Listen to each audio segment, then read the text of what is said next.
Well, we're back out here at the hub. Let's take a look at some of the seeds, some of the plants we started. These are some of the first ones we did. That's our petunias and our big beef tomatoes. Now the petunias, they did really good. Those seeds were just fine like a sand. So I got them a little thick. Hopefully they'll be okay. Our big beef tomatoes, they're coming along really good. And I'm going to repot those. Getting a little big for those pots, and I'm going to plant them down. And then these are some more we started at the same time. Got some more petunias on this side.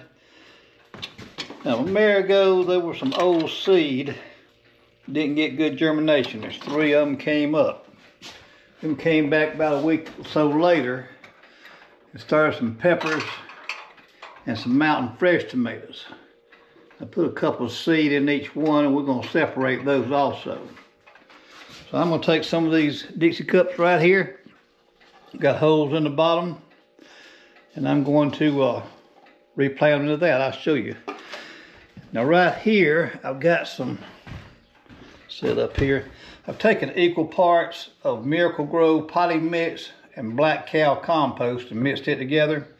So that's what we're going to be potting with. So I'll bring you back. I'll get them potted up and show you what we've done.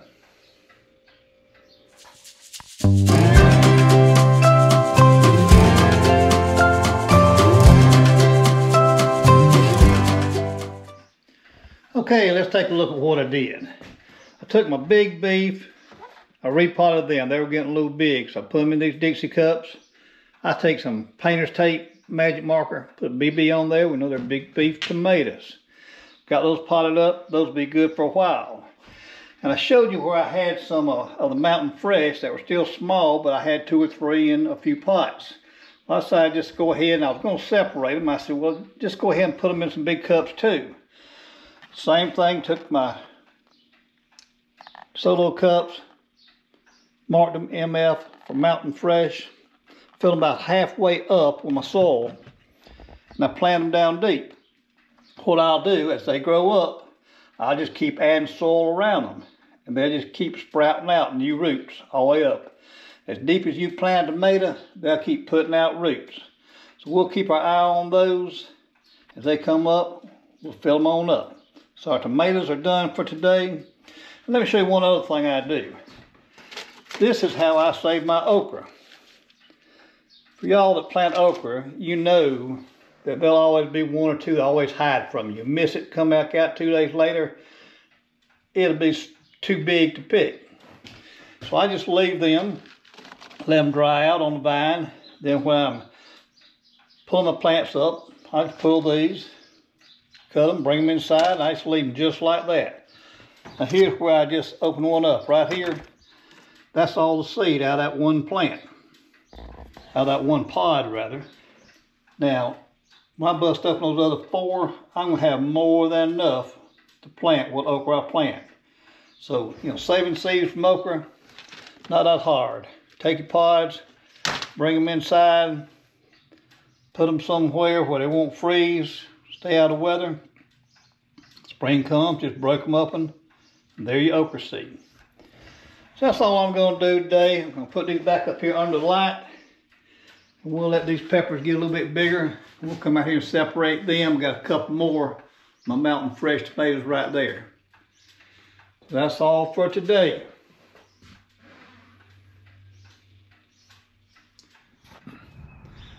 Well, good morning, everybody. Rain's out up here. Going to be clear for a couple of days. So one project we're going to tackle, these blueberry bushes right now. As you can see, they're all boogery, look terrible. So we're gonna get in there, see if we can prune them some. And I know absolutely nothing about doing it, but every year I get in here and just cut them back hard, open them up, and do the best I can do. Here it is the 1st of March, and they're already starting to bloom. So we need to get them thinned out. So let's get to going.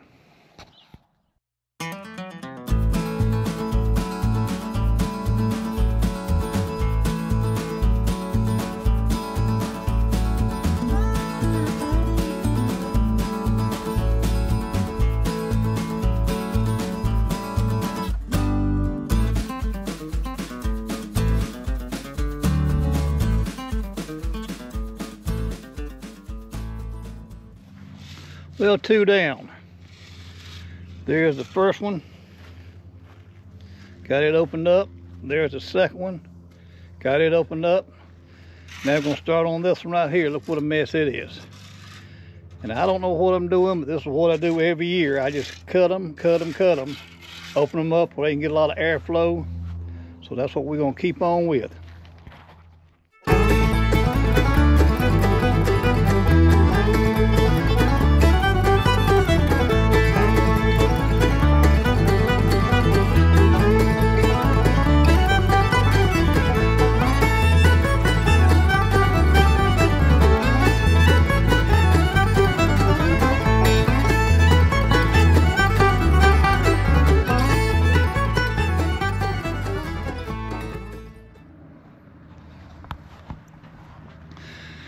Well, there's the third one down. Looks a little bit better. As I say, I don't have a clue what I'm doing, but I get in here every year and just cut them back hard.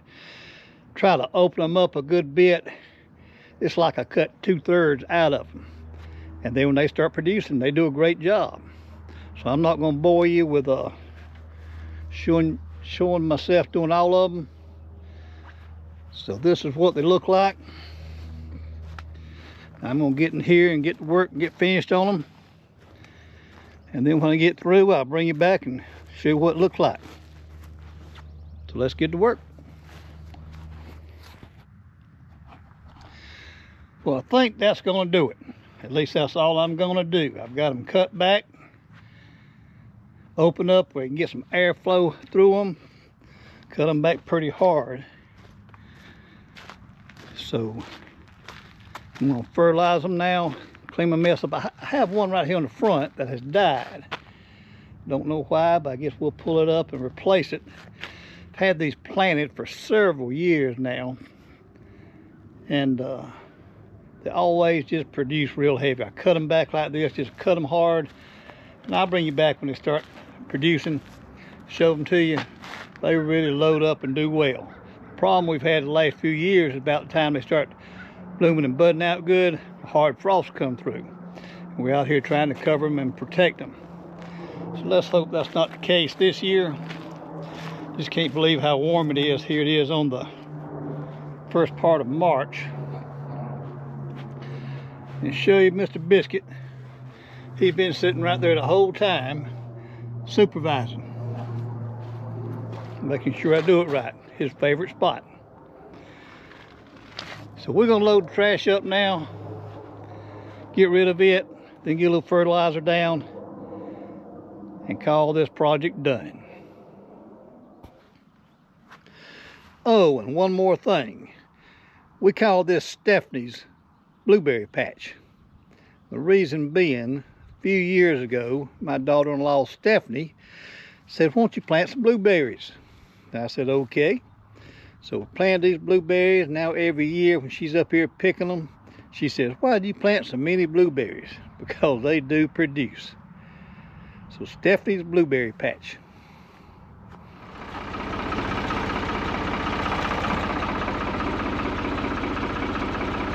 Well, it's that time of year. Time to put some money on the ground. Got 500 pounds in the hopper, 1,500 pounds still here. Went over and got a ton slid on my truck. Gonna put out a ton, then go back, get another ton, get it out. Calling for a little rain tomorrow. So hopefully we'll get a little shower. It'll be just perfect if we do. I'm gonna put out like 250 pounds to the acre and try to get out 2 tons. So let's get this first hopper load out.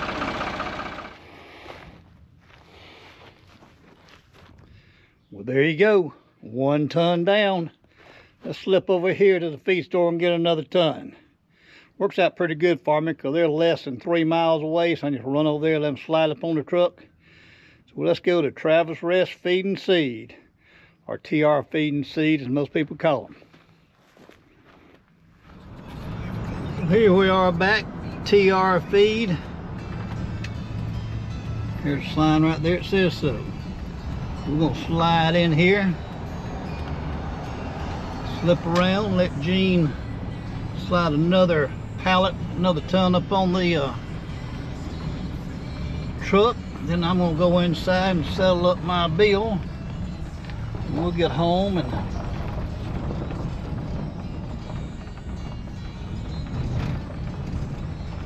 this is where they keep their hay back here in the back. Some more right there. Got plenty of plants for sale if you're ready to start gardening.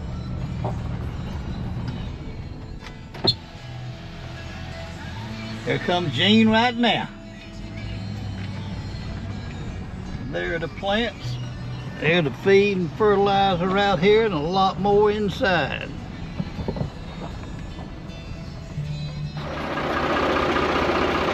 So we're back with a second pallet. I guess you noticed 1717 is what I put out. What I've been using for years. Got the tractor backed up. Gonna get her loaded. See if we can get this second ton out. Let's get it rocking. The fertilizer is done.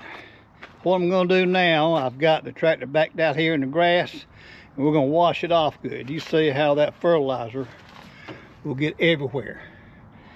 You get all over your equipment, in your seats, on your axles, in your ears, in your hair, in your shoes, all over everything.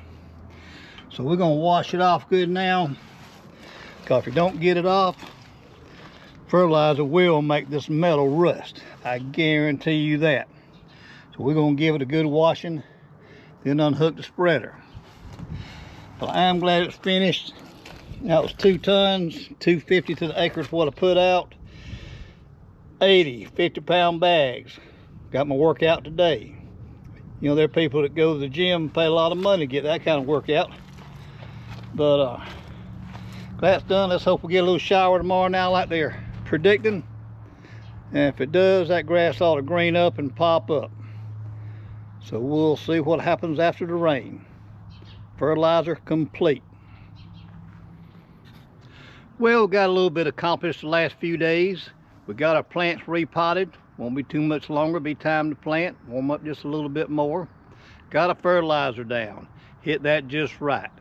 Got it down, and the very next day, just like we were hoping for, got a good rain. 3/4 of an inch, good steady easy rain. The grass ought to start greening up. And our blueberry bushes. As you saw when I was out here trimming them, pruning them, I was in shorts, short sleeve. It was bumping 80 degrees. And just like the last few years, a couple days later, a front came through, dipped down to 31 degrees. Now I tried to cover them up, but there was a lot of wind blowing, so we didn't have much luck in the covers. They kept blowing off. So we'll just have to wait and see what happens. Maybe we won't take too much damage. But anyway, that wrapped up another one. And the next time, hope you have a great week.